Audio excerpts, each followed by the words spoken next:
समाचार अब तक, सत्य का साहस। नमस्कार, मैं नेहा। समाचार अब तक में आप सभी का स्वागत है। देखते हैं आज के कुछ मुख्य खबरें।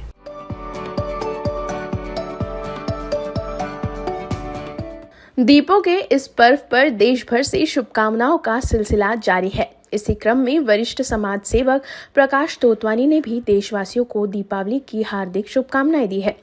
वरिष्ठ समाज सेवक प्रकाश तोतवानी ने दीपावली के शुभ अवसर पर सभी देशवासियों को शुभकामनाएं देते हुए कहा कि ये पर्व अंधकार पर प्रकाश की जीत और असत्य पर सत्य की विजय का प्रतीक है। उन्होंने सभी से आह्वान किया कि इस दीपावली पर एक दीपक देश के लिए, एक समाज के लिए और एक मानवता के लिए भी जलाए। प्रकाश तोतवानी आप सभी भारतवासियों को दिवाली की अनमोल बधाई हो।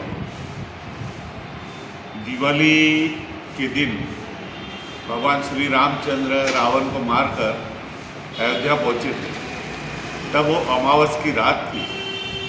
तब वहाँ के राजा भरत जो थे टेम्पररी, उनके भाई, उन्होंने पूरे अयोध्या वासियों को कहा कि भैया ये अमावस की रात है और भगवान श्री रामचंद्र रावण को मारकर प्रथम बार अयोध्या आ रहे, तो पूरे अयोध्या को दियों से सजाया जाए, रोशनी से सजाया जाए। यह प्रथा है दीप दिवाली की।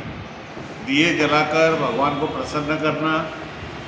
अमावस की रात को दिवाली आती है, इसलिए उजाला करना, पितरों को खुश करना, ये सारी चीज़ें उसके साथ जुड़ी हुई है।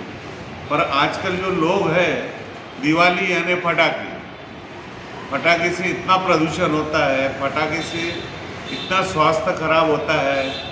कई लोगों की आंखें चले जाती, हाथ चले जाते, पैर चले जाते। भिन्न भिन्न प्रकार के पटाखे हैं, रॉकेट है, उड़ के कहीं भी चले जाता। कईयों की जिंदगियां बर्बाद हो जाती है, दुकानें जल जाते हैं, मकान जल जाते हैं जी।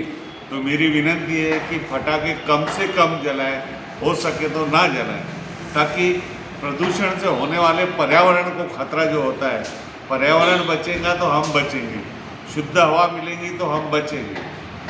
पटाखे जलाने से हवा अशुद्ध हो जाती है, जिसके कारण हमारे शरीर में अनेक बीमारियां प्रवेश करती है। इसीलिए मेरी विनती है, पटाखे कम से कम जलाएं, दिए जलाएं, जिससे देवी देवताओं को भी एक ऊर्जा मिलती है और भगवान श्री रामचंद्र की विजय उत्सव के रूप में हम यह दिवाली मनाएं। आप सभी भारतवासियों को दिवाली की फिर से अनमोल बधाई हो।